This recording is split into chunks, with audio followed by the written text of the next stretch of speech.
एक लड़की जो सिर्फ अपनी माँ की यादों को ताज़ा करने एक खूबसूरत लेकिन सुनसान बीच पर पहुंचती है। उसे नहीं पता था कि ये जगह एक डरावनी जाल में बदलने वाली है। कोई मदद नहीं, कोई इंसान नहीं, सिर्फ खुला समंदर, और उस समंदर में छुपा है एक खतरनाक शिकारी, एक शार्क जो किसी भी पल हमला कर सकती है। क्या वो इस मौत के घेरे से बाहर निकल पाएगी या शार्क उसे अपना अगला शिकार बना लेगी? ये कहानी आपको सांस रोक देने पर मजबूर कर देगी। कहानी की शुरुआत होती है और हम नैन्सी नाम की लड़की को देखते हैं। नैन्सी अपनी माँ की कुछ पुरानी तस्वीरें मोबाइल में देख रही थी। वो तस्वीरें जब वो खुद माँ के पेट में थी। दरअसल नैन्सी पहली बार इस बीच पर आई थी। ये वही जगह थी जहाँ कभी उसकी माँ आई थी, लेकिन अब माँ इस दुनिया में नहीं है। माँ की मौत का गम नैन्सी के दिल में अब भी जिंदा था। शायद इसलिए वो अपनी माँ की आखिरी यादों से जुड़ने यहाँ आई थी, अकेली और चुपचाप। रास्ते में ड्राइवर से बातचीत करते हुए दोनों बीच तक पहुँचते हैं। बीच इतना शांत और सुंदर था कि नैन्सी थोड़ी देर उसे बस निहारती रह जाती है। तभी ड्राइवर पूछता है, वापसी कैसे करोगी? यहाँ से गाड़ियाँ मुश्किल से मिलती है। नैन्सी हल्की मुस्कान के साथ जवाब देती है, मैं सब संभाल लूंगी। बीच पर नैन्सी अकेली थी। कोई शोर नहीं, कोई इंसान नहीं, सिर्फ लहरों की आवाज और एक अजीब सी खामोशी। नैन्सी अपने कपड़े उतारती है, सर्फ बोर्ड उठाती है और पानी में उतर जाती है। जैसे ही ऊंची लहरें उठती हैं, वो सर्फिंग शुरू कर देती है। लहरों के साथ उसका नाचता हुआ शरीर ऐसा लग रहा था जैसे वो हर डर को पीछे छोड़ चुकी हो। कुछ देर बाद उसे 2 लोकल आदमी दिखते हैं। वो उससे बातचीत करते हैं और नैन्सी उन्हें बताती है कि वह अमेरिका से आई है। उनमें से एक आदमी उसे बताता है कि समंदर के अंदर 2 बड़े पत्थर हैं जो सिर्फ दिन में एक बार दिखते हैं, जब पानी नीचे चला जाता है। नैन्सी जब उन 2 अजनबियों से बात करके वापस सर्फिंग करती है तो लहरों के साथ खेलना उसे किसी आजादी की तरह लगता है। समंदर की ठंडी हवा,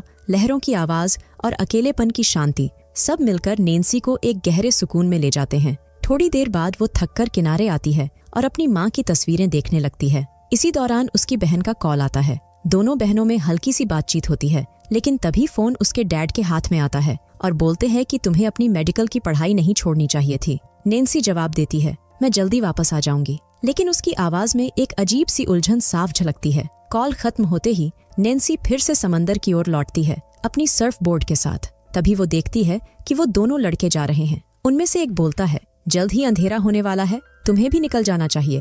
नैन्सी हल्की मुस्कान के साथ कहती है, मैं थोड़ी देर और रुकूंगी। उनके जाने के बाद समंदर एकदम सुनसान और रहस्यमयी लगने लगता है और यहीं से शुरू होता है कुछ अजीब। नैन्सी को लगता है जैसे समंदर में कोई हलचल है। तभी अचानक डॉल्फिन का एक झुंड उसके पास आता है, बड़ी बड़ी तेज रफ्तार में, और वो उसके ऊपर उछलने लगती है। नैन्सी ये सब देखकर रोमांचित हो जाती है, जैसे ये जगह जादुई हो। वो डॉल्फिन्स का पीछा करते हुए थोड़ी दूर पानी में चली जाती है, लेकिन तभी उसकी आंखों के सामने एक मरी हुई व्हेल तैर रही थी। उसका शरीर जर्जर हो चुका था और उस पर मछलियां और समुद्री पक्षी टूट पड़े थे।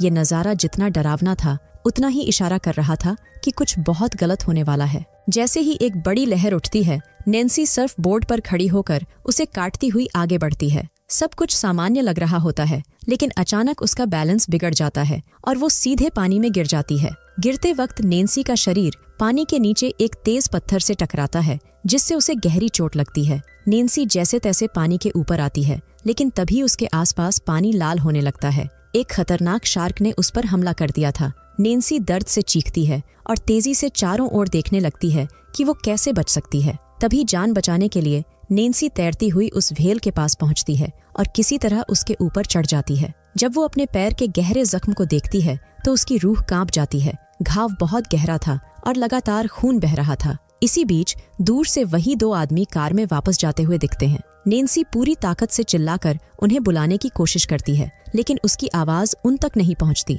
और वो लोग उसे अनदेखा करके चले जाते हैं। अब नैन्सी बिल्कुल अकेली थी, समंदर के बीचों बीच, खून से लथपथ और एक खूनी शिकारी शार्क के साथ। तभी शार्क एक बार फिर हमला करती है और व्हेल के मांस पर झपटती है, जिससे नैन्सी को फिर से पानी में कूदना पड़ता है। अपनी जान बचाते हुए नैन्सी किसी तरह एक बड़े से पत्थर तक पहुंच जाती है और उस पर चढ़ जाती है। किनारा अभी भी उससे काफी दूर था, लेकिन अब उसके पास वक्त बहुत कम था। खून बह रहा था और कमजोरी बढ़ती जा रही थी। नैन्सी ने हिम्मत दिखाई और दर्द को सहते हुए अपने ईयरिंग को निकालकर अपने ही घाव को सिलना शुरू कर दिया। हर टांका उसके लिए एक नई चीख थी, लेकिन जिंदा रहने के लिए ये सब करना जरूरी था। अब खून ना बहे, इसलिए नैन्सी अपनी जैकेट को घाव पर बांध देती है। देखते ही देखते रात हो जाती है और नैन्सी को बहुत ज्यादा ठंड लग रही थी, इसलिए नैन्सी अपनी जैकेट को फिर से पहन लेती है और सो जाती है। कुछ देर बाद अचानक से नैन्सी की नींद खुल जाती है और अपने ऊपर से केकड़ों को हटाती है। नैन्सी एक केकड़े को पकड़कर खा लेती है, लेकिन तभी नैन्सी को उल्टी हो जाती है। इसके बाद नैन्सी पानी में उतरकर अपने सर्फ बोट की तरफ जाने लगती है, लेकिन नैन्सी सर्फ बोट के पास शार्क को देखकर भागती है और जल्दी से पत्थर पर चढ़ जाती है। कुछ देर बाद नैन्सी किनारे पर एक आदमी को देखती है और चिल्लाकर उस आदमी मदद मांगती है। ये आदमी नशे में सोया हुआ था, लेकिन नैन्सी की आवाज सुनकर ये आदमी उठ जाता है और नैन्सी को देखकर अपना हाथ भी हिलाता है, लेकिन नैन्सी को नहीं पता था कि ये आदमी अभी नशे में है। नैन्सी इस आदमी को अपने बैग की तरफ इशारा करती है और कॉल करने के लिए बोलती है। ये आदमी नैन्सी के बैग के पास जाता है और बैग लेकर यहाँ से जाने लगता है। नैन्सी चिल्लाकर बोलती है कि तुम सब रख लेना, लेकिन बस मुझे यहाँ से बाहर निकालो। तभी इस आदमी को नैन्सी की सर्फ बोट दिखाई देती है और ये आदमी उसे लेने के लिए पानी में आ जाता है। नैन्सी इस आदमी से बोलती है कि पानी में एक शार्क है, अंदर मत आओ, लेकिन तभी शार्क इस आदमी पर हमला कर देती है और ये आदमी मारा जाता है। अगले दिन नैन्सी उठती है और उन्हीं दोनों आदमियों को देखती है जो कल नैन्सी के साथ सर्फिंग कर रहे थे। नैन्सी उन दोनों आदमियों से चिल्लाकर बोलती है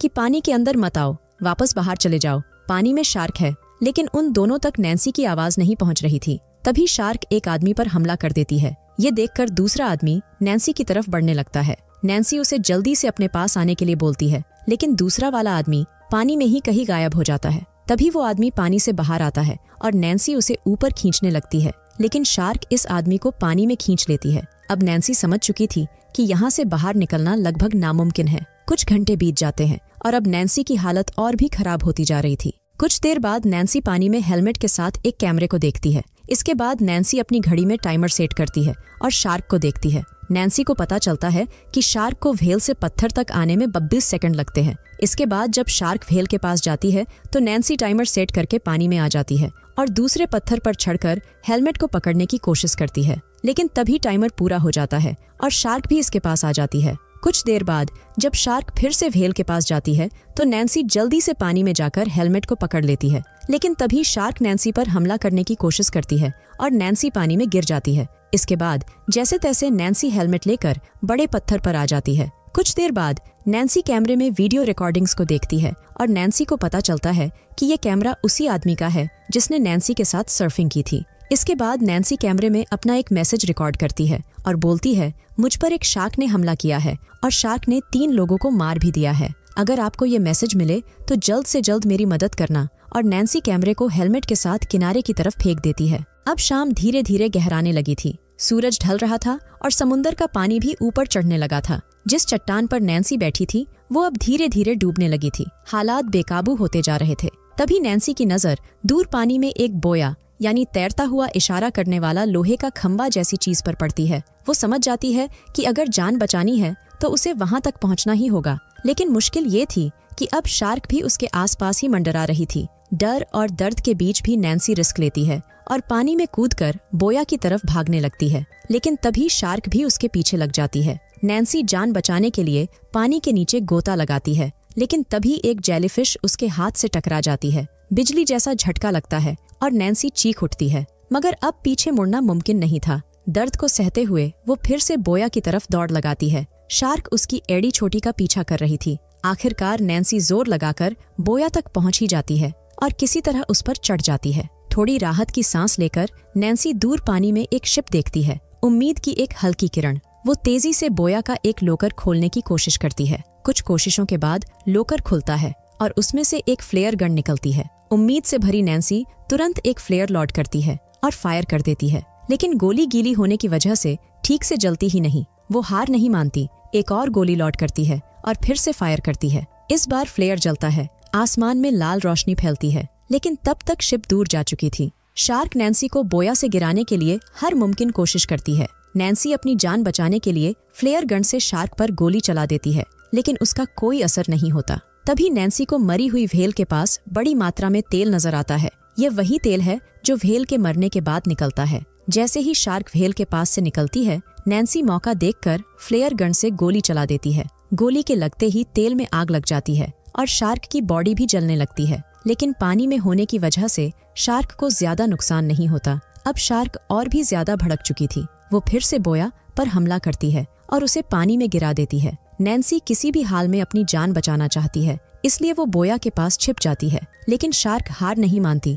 और बोया को अपने दांतों से चबाने लगती है। फिर नैन्सी को बोया से जुड़ी एक मजबूत जंजीर नजर आती है जो नीचे एक लोहे की रोड से जुड़ी हुई थी। नैन्सी जल्दी से पानी में कूद पड़ती है और उस जंजीर को खींचकर बोया से अलग कर देती है। जैसे ही नैन्सी पानी में आगे बढ़ती है, शार्क उसके पीछे दौड़ पड़ती है। लेकिन नैन्सी बड़ी समझदारी से जंजीर को छोड़ देती है और शार्क नैन्सी पर हमला करने के चक्कर में लोहे की रोड में अपना मुंह घुसा देती है। इस चूक के कारण शार्क खुद को मारे देती है और नैन्सी की जान बच जाती है। कुछ दिन बाद एक छोटे बच्चे को वही कैमरे वाला हेलमेट मिल जाता है जो पानी में डूबा हुआ था। जब बच्चे ने कैमरे की रिकॉर्डिंग देखी तो उसका चेहरा डर से पीला पड़ जाता है। बिना देर किए वह घर पहुंचकर अपने पिता को ये खौफनाक रिकॉर्डिंग दिखाता है। पिता के साथ वो दोनों जल्दी से उस बीच पर पहुंचते हैं जहां नैन्सी घायल पड़ी थी। तभी अचानक नैन्सी की आंखें खुल जाती हैं और वह होश में आ जाती है। उसकी आंखों में एक पुरानी यादें झलकने लगती हैं और नैन्सी को अपनी माँ की हल्की सी झलक दिखाई देती है। 1 साल बीत जाने के बाद